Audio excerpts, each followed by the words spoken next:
The placement of Chiron, the wounded healer, in our birth chart can show us so much. It can show us where we may have challenges, but also where we can transform those challenges into our strengths, and where we have the ability to help others heal, and also where we have talents. So I'm going to give you 5 different things to look at in your chart. So if you have it ready in front of you, bring it out, have a look, do the step by step, because this is going to reveal so much more information. So if you're ready, let's jump in.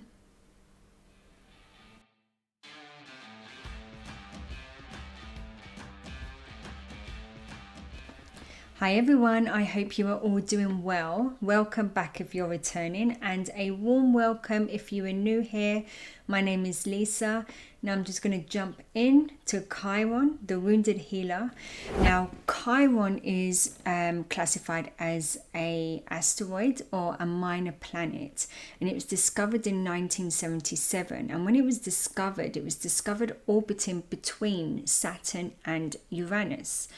Now, Saturn represents the more physical and the material world, and Uranus is the first transpersonal planet, which represents the spiritual realm.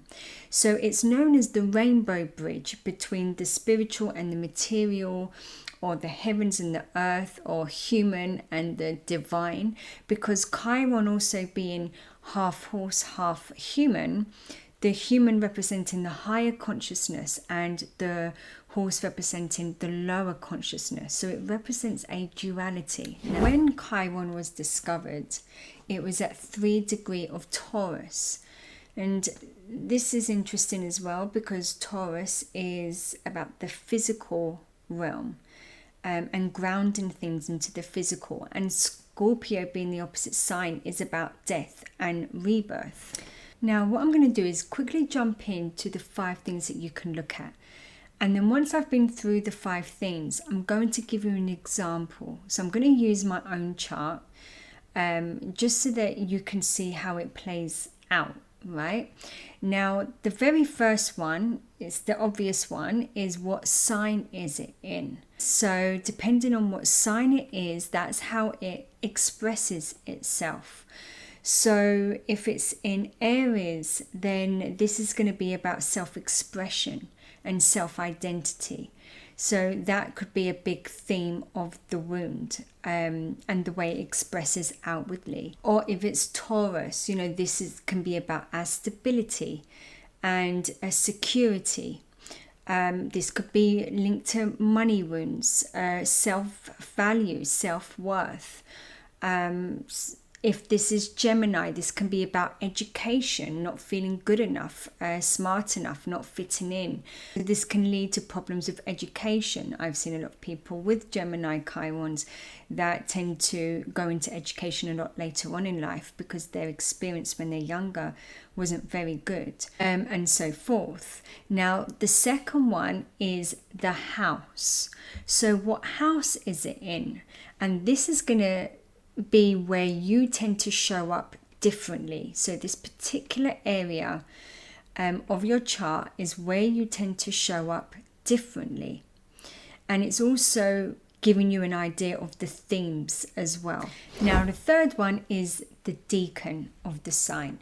So decans, if you're not familiar, this is where we subdivide the sign by 3.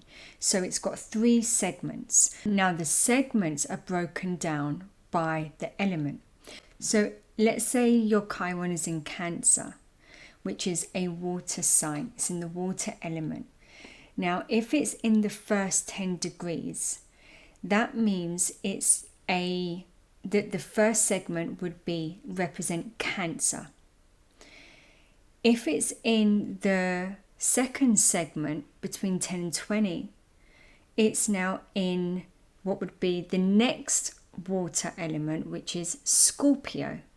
If it's in the later degrees between 20 plus, then it's now moving on to the third water element, which is Pisces. So the first decan expresses the sign's ruling planets and energy in its purest form. The second decan represents the second element, the next sign of the element. And the third decan is influenced by the final sign of the element. Okay, so now let's say we have Scorpio. Then if it's in the first degrees, then it's going to be expressed through the purest form of Scorpio, because the first 10 degrees will be Scorpio. The second will be the next water sign element, which would be Pisces. And the third decan would be influenced by Cancer, which would then be the third water element. And that will give you a little bit more nuanced information about the energy that's playing out. Is the aspects that Chiron makes to other planets, and also the nodes of fate, North Node and South Node, also known as Rahu and Ketu.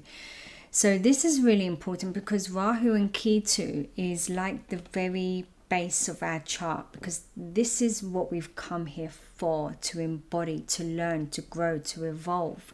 If we're thinking about healing, if we're thinking about growth, if we're thinking about moving into higher consciousness, we have to always pay attention to the nodes. So if Chiron is aspecting the nodes, then that's going to be a more of an indicator that the Chiron placement and the healing and the experiences that you have here is going to play a big impact in what you're here to do, your destiny moving forward. And now the fifth one, which is the more juicy, exciting part to look at, is the degree of Chiron. Now, I have split this into two, and I will explain in a minute. But many astrologers say that the degree of Chiron is when the wound was created. So if Chiron is at 10 degrees, then often astrologers, who follow this principle, would say that the wound was created around 10 years old. Okay, so give or take a year or two. I have seen this in charts, so have a think about what degree it's in, and was there anything around that age, give or take a year or so, that happened that could have created the wound. However, when I was looking at this, it didn't always confirm to me that that was when the wound was created. And because it does have some significance to it, I knew that there was something more. I sat with it for a while and tried to think about what else could this degree number be telling us. So I decided to go back to think about Chiron and the mythology of Chiron and see if there was anything that came up for me there. Now, we know Chiron is the wounded healer who got accidentally struck by a poisonous arrow. And that's how we think of him being wounded. But what's interesting is that he was already wounded before that. So Chiron's mother, Philyra, I think her name is, had an affair with Kronos. And that's how Chiron was created. So when she had Chiron, who was half horse, half human, she was so ashamed that she abandoned him. He was then discovered and found by Apollo, who took him under his wing and then taught him the various arts of music, prophecy, archery, and healing, medicine. So when we think about Chiron being abandoned by his mother, that is a wound that is already created right there, abandonment. So when he was hit by the arrow, it wasn't really the arrow necessarily that created the wound. It was the arrow going into a wound that was already there. So it's a bit like in therapy, right? When people come in and they may talk about something. And sorry for anyone who doesn't know, is not familiar with me. I'm a psychotherapist. I work with clients. That's my day job. That's what I do. So when I'm working with clients, right? So a client coming into therapy, often when they have certain difficulties and challenges in life, it's only when they go back and they look at past experiences that they realize why they're finding it so challenging and why they've made the decisions that they've made. Chiron, where, yeah, he's wounded by the arrow, but he's already wounded. So when I was thinking about this element of it, I thought, well, maybe the degree represents not necessarily when the wounded is created, but it's an acknowledgement of the wound that was already there, that we haven't worked through, that we haven't even maybe consciously been aware of. So have a look around that time if it was like a ton of bricks just hit you, and something came up, or some kind of revelation, or maybe if you wasn't consciously aware of it, maybe it was more to do with how you was moving forward in the world. Maybe you made certain decisions and all of a sudden now the effects of the wound is starting to materialize, because sometimes that doesn't happen, especially as children. We don't really know the effects that trauma has had on us until later on. So when we talk about Chiron, about the wounded healer, and in being able to heal others but not being able to heal himself, I think it's more symbolic of not consciously being aware of our wounding. And it's not about disowning those parts of us, but it's about acknowledging and accepting those parts of us where the vulnerabilities become our source of strength.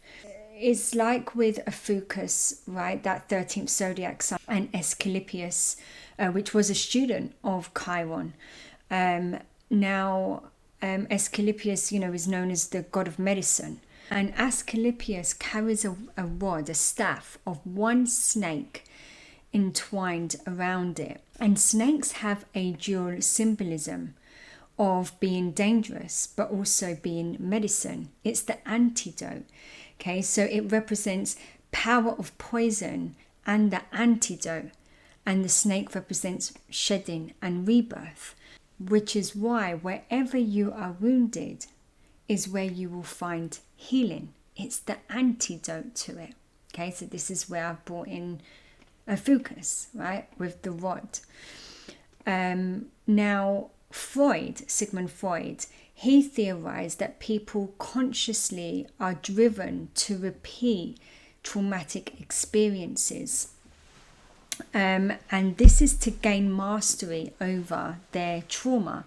He also believed that this could be an underlying death drive, where it's the instinct to die or to destruct oneself. Just as a side note, because this is something that I see in therapy that comes up. Now, people can often think that if they experience the very thing that caused them trauma, that it will heal them. Now, this is going into the lower consciousness. This is a trick of the ego, right? Because we're now believing that if we can, just like Sigmund Freud said, if we can replay it and reenact it, then this time we can make it better. This time we can fix and heal, or change the other person, or change the circumstance.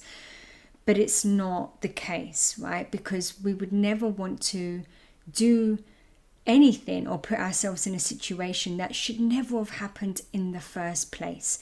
But we find ourselves in that situation. How many people say, oh, I would never, marry someone like my father or my mother, or, and years later they're like, I didn't see that coming. I married someone just like my father or just like my mother. And it's because the unconscious wants to reenact that trauma in order to fix it. And so the whole point of the Ophiuchus video that I did, if you're interested in that, go and check it out, have a look. It gives you an extra layer of what I'm talking about. But it's about self-healing. It's about that we have everything within us to self-heal, everything we need. in spite how we've been conditioned and what we have been told to believe. But everything is there, which is why I think Chiron would be the perfect planet to rule over the sign of Fucus. Now, the second part of the degree, because I said that I split it, the second part is the sign that the degree represents. So if it's, say, the degree is at 1 degree, then the 1 degree represents Aries. Or if it's the 2nd degree, it would be Taurus, 3rd degree Gemini, and then if it's the 13th degree, that would be Aries again, 14 Taurus, and so on. So this can just give you a little bit more of a nuanced idea of how you can put it together, and where it becomes a bit more personal for you. Now I'm going to give you an example and put it all together with my chart. Now in my chart, Chiron sits in the sign of Taurus. So this is about stability and safety, the material world, and self-value, self-worth. And Taurus is my 3rd house in whole sign system. It's my 3rd house of communication. And there was a few things in my early years that really knocked my confidence in the way that I communicated, or being able to communicate and express myself. Now my degree is at 18 degrees of Taurus. So the first part of the degree, which we look at, is my wound wasn't created at 18 years old. It was created a lot earlier. Okay, so this is also what got me thinking about how we can look at it differently. But what happened was around that age, 17, 18, 19, that particular time, one of the subjects I was studying, which is quite ironic, was called communications. It was basically, that year it had just been changed to be called communications, and it was basically a mixture of media studies, creative writing, English language, and psychology. So it was all to do with communications. Now halfway through my course, I had a new tutor, and when I was in lesson one day, I was looking on the board, and he was writing on the board, and I noticed that he made a mistake. And I kind of had my Hermione Granger moment. It's Leviosa, not Leviosa. However, it didn't go down too well. From that point on, he made my life extremely difficult, and he abused his authority and his power in every way he could. And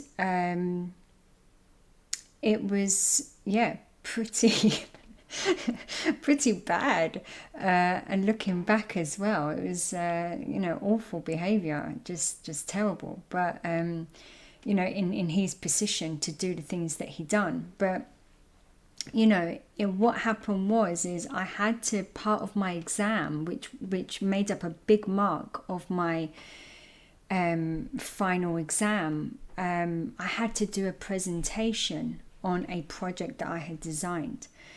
And when I went in to do this presentation, he was the one who was marking it. And the moment I walked in, I saw him sitting there with a big smug smile on his face. And I knew straight away that that's it. I've failed this subject. Right? There's just no way I'm passing this subject.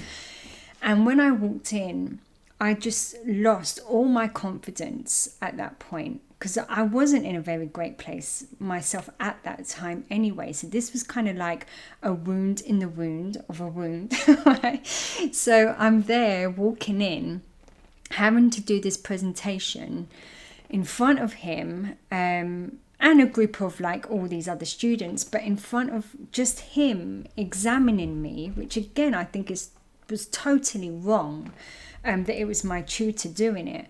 But anyway, I stood up, did my presentation, and I had no idea by the end of it what I had even said, because I couldn't gather myself together, because it almost felt like there was no point. If, I hadn't had those wounds, that wouldn't have affected me so bad, because what happened is after that, I refused to do any kind of presentations, talking, even just in group settings. I didn't ever want to talk, and so it affected me moving on badly. But I realized that in order to face my wounds and to help heal them, I had to do the very thing that created it, and that was to be comfortable communicating, hence my YouTube channel. So yeah, I'm walking the talk, guys. But anyway, so that's that. And then if we look at the degree, the 18 degree, as being a Virgo degree, this can be about perfectionism, which again does play a part in my journey of not feeling that I was doing things good enough or doing things right, and if I couldn't perfect it, then I wouldn't do it. But it also, Virgo is related to health as well, and health plays a really big part as well in trauma going back when I was younger too, and how that changed the trajectory of my life, and the way that played out, where someone very close to me became very, very ill. So, all these things, it's very nuanced, but when you get these extra layers, it really starts to make more sense to you, but in a way where you can really relate to it. And also, just quickly, the decan of Taurus, which is an earth element. So that would then be Virgo. And actually, as a child, I developed a bit of OCD. It wasn't like really bad, but I did have tendencies of some OCD traits. So again, that, it was quite interesting for me to uncover as well. But you can look at where the planet sits in your chart. So if Chiron, say for me, is sitting in the 3rd house of Taurus, then I will look at the planet that rules Taurus, which is Venus. Where does Venus sit in my chart? Venus sits in the 12th house. The 12th house of the subconscious, of things that are behind the scenes. And what do? I'm a therapist, right? Working with the subconscious, behind the scenes, behind closed doors. And also things like spiritual practices as well have been very healing for me too. So, you can look at extra layers like that as well. Now, another thing I want to leave you with is Chiron is connected to Sagittarius. It's the centaur. Now, when you look at the centaur, he's looking backwards and his arrow is pointing behind him. Behind Sagittarius is Scorpio. Have a look at your Sagittarius and Scorpio house, because this is where you can also experience wounding and healing, and how you can tap into the high consciousness and reveal some of your talents, but also your challenges as well. One thing I have found is with Sagittarius risings, right? Because Sagittarius, the rising sign, the 1st house, is you. It's physically, it's you out in the world, in terms of your physicality. When Chiron is, looking back with his arrow, he's pointing to the Scorpio house, right? And Scorpio, Chiron, like I said, rules the lower, is about duality. It's the higher conscious and the lower conscious. The Scorpio house can give you an idea, especially if you have planets there, because the planets there can give you an indicator of the wounding, where the wounding can come from as well. And the reason why I say Sagittarius risings is because the 12th house is the house of hidden enemies. I don't really see it as hidden enemies so much. I look at the 12th house as being personal enemies. The 6th house in Vedic teachings is open enemies. And some people say it's the 7th house as well. But I look at the 6th house as being more public enemies. So it's more things that we're going up against in it. So it's not so personal. So it could be a dispute at work. It could be some kind of legal case, and it's not necessarily something that may be a personal thing, but it's part of a dispute that we're in. 12th house I see as more personal enemies. So people that have a problem with us, there's a subconscious element to the friction and the wounding that's being created between the two, right? So because again, the 12th house is the subconscious, it can also be, more karmic as well. You can do that anywhere in your chart. So for instance, Sagittarius is my 10th house. 10th house is, what I'm doing out in the world. It's my vocation, my career, my legacy, my status, and everything that I'm doing there. And Scorpio is my 9th house. So when I'm looking back at my 9th house, how does that affect the way it's playing out in the way I show up in the world? So I can have a look at that. And actually, I've got Jupiter in the 9th house, which rules my 10th house. But Jupiter also rules teachers and gurus and mentors. And I had a problem with my tutor, right? That's just one way to look at it. But there's also lots of other elements there that I can pick out that make total sense for me as well. But you can do this and you can have a look, but also that's where you can find healing. That's where you can tap into your higher wisdom. That's where you can find your talents.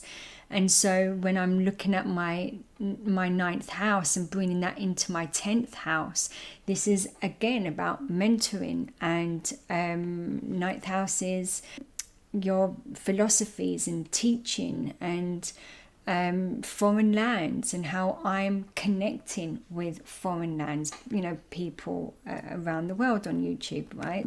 Sharing my knowledge, sharing my philosophies, right? And I'm doing that by communicating. So you can see how it's all tied in, and it's been extremely healing for me to do what I do. So I hope that this has been helpful for you and giving you a bit more nuanced and insight into your Chiron and your wounding and your talents and how you can move forward with it. But also to know and allow Chiron to be a reminder that we are not meant to conceal the broken parts of us, but to transform us into something far more stronger and beautiful. Thank you for being here with me. I send you all so much love.